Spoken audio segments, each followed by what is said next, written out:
which answers the question, are certain TV shows turning your kids to the occult?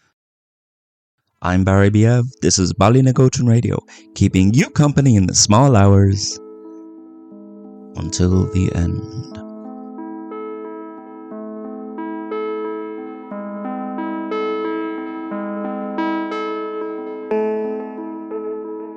People, we might lose someone that we care about. And I'm going to explain how we came to that point. Someone brought a warrior to face Petronella in combat.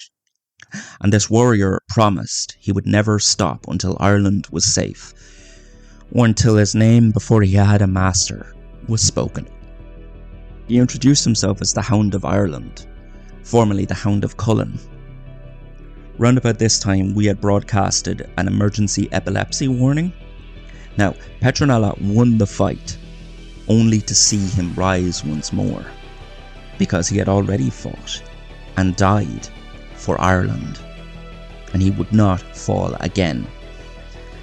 Now, I would love to say that the riddle of his name was solved, that we discovered because his previous master was Cullen, and the Irish for hound is Coo. The Hound of Cullen is Cuchulainn.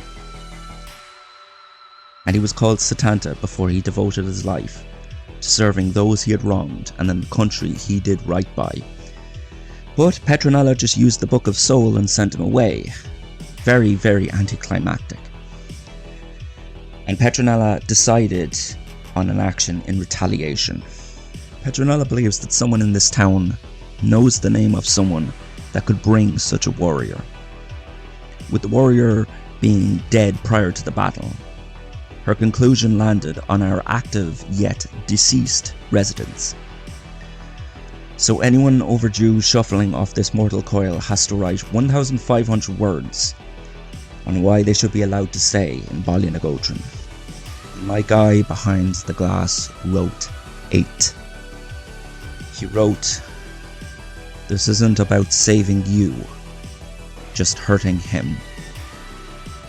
And once I saw what he wrote, I went to the bathroom and I cried and I cried and I cried and I cried and I cried. Hank doesn't just patch calls through or manage my emails. He's my rock. He can pass through walls and doors, but that has nothing to do with how he touched my heart. I can't lose him. And I hope you can keep whoever is dear to you. Our town would lose its life if we lost its dead. Anyway, in current news, we have 2 missing members of our fair town.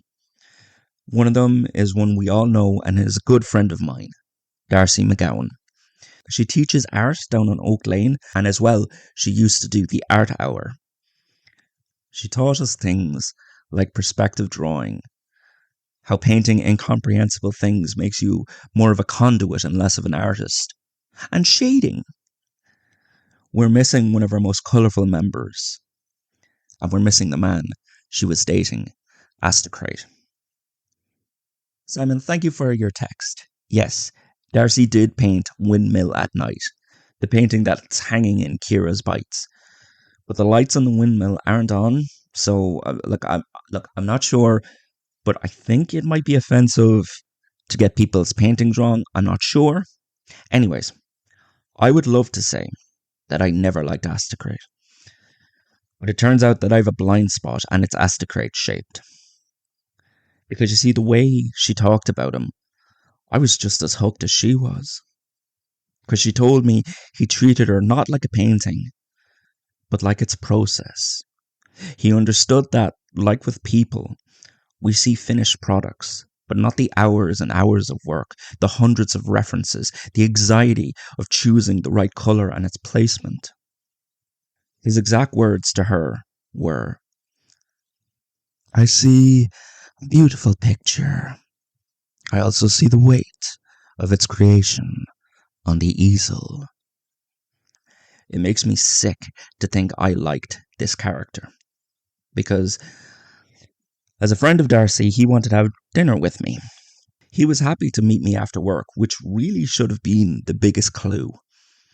So I made us sandwiches at the office, but he only drank from his flask. The hour, the food.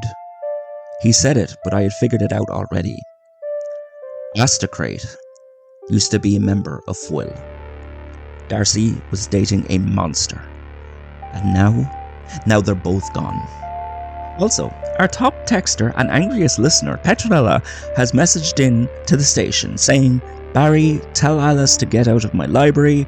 I will not let her use the Book of Soul to bring her father back. Bring her to the station before something bad happens. I'm on my way." Petronella, Alice is here. She's standing in the hallway. I'm looking at her. Also, yes, Simon, Darcy did paint the Galaxy mural in the town hall, but there was no starship in that picture. Look, maybe just look at it again before you text in and ask questions like that. Anyways, back to our story. Astocrate saw how I viewed him, and he said that I was to protect her, because it was obviously something that I could see that neither he nor she could. Of course there was. So I met with Darcy and voiced my concerns, to which she asked, "Okay, but what has he actually done?" He clearly got to her, manipulated her. He's a monster. You can see it when he smiles. What else do you need? They're all the same, every single one of them. And what's worse is he's gotten to the other townsfolk over his time here. People even testified to him fighting for us when our fight against Will went to the streets. But look, that's probably just a ploy so that he can lie and cheat and steal from our residents. He is a creature of their design, of their blood. Nothing good comes from a family like that.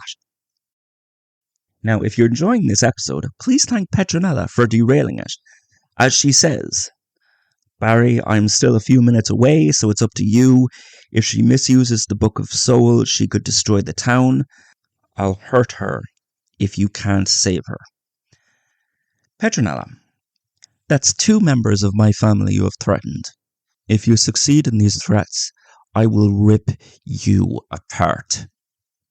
And anyways, there's no need for threats. One more time, I am looking right at Alice. She's standing in the hallway. I don't know who's in your house, but it is not her.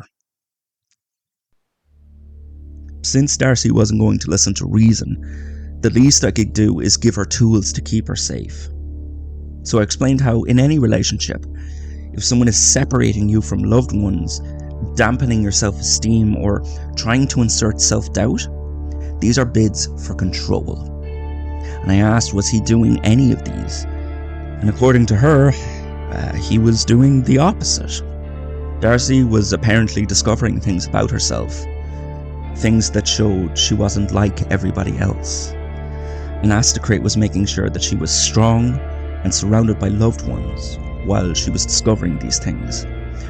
But he probably just did that because he knew she would trust him after that, and that's all he needed.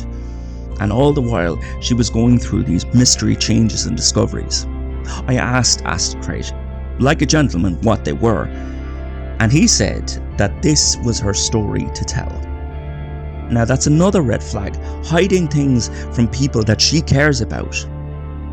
Then he had the nerve to ask me, was he a savage in species or in soul? But they're both the same thing if you look like that. If you're born with them, you can't be good. And he'd already turned her against me.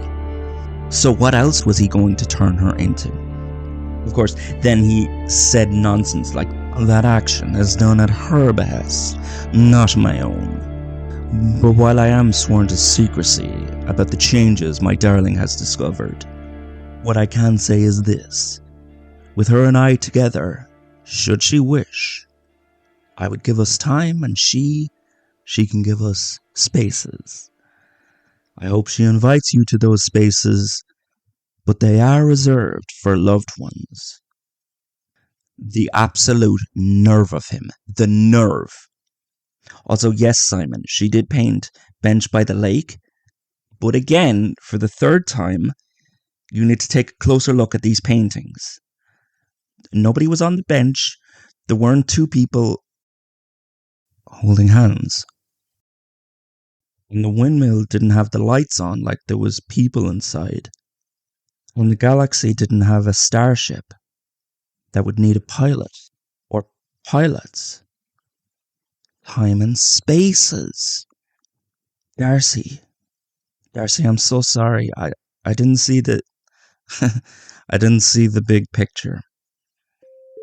And I mean this with nothing but love in my heart. But you can't see who the monsters are. You never could. He is a child of Awartach. Are we just going to ignore what he is? You know what he took from this town. You know what he took from me. He's going to take you too. And Darcy, I can't lose anyone else. I can't.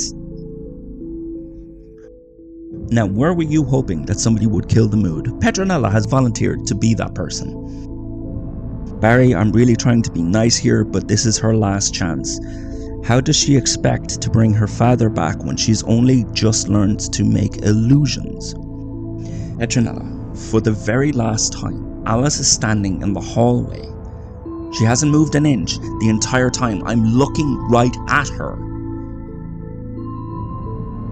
Next time, who wrote this? No, I'm being serious. Who wrote this? This isn't funny.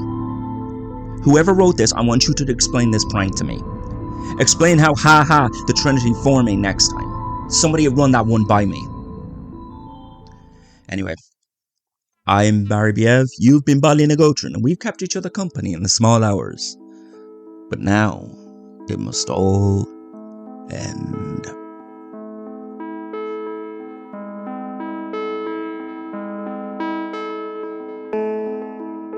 You've been listening to Baile and Gótrin, made by me, Jacob Wordsmith. If you enjoyed this episode, there's appropriate buttons to press and boxes to write in to show your support. You can also follow the show on its socials, which are Baile and Gótrin on Instagram and Baile and Gótrin on TikTok. As well as that, if you want to get a closer look at the production, or maybe get involved in the production, the Baile and Gótrin Patreon page is there for you. Oh, one more thing. Thank you for coming to town.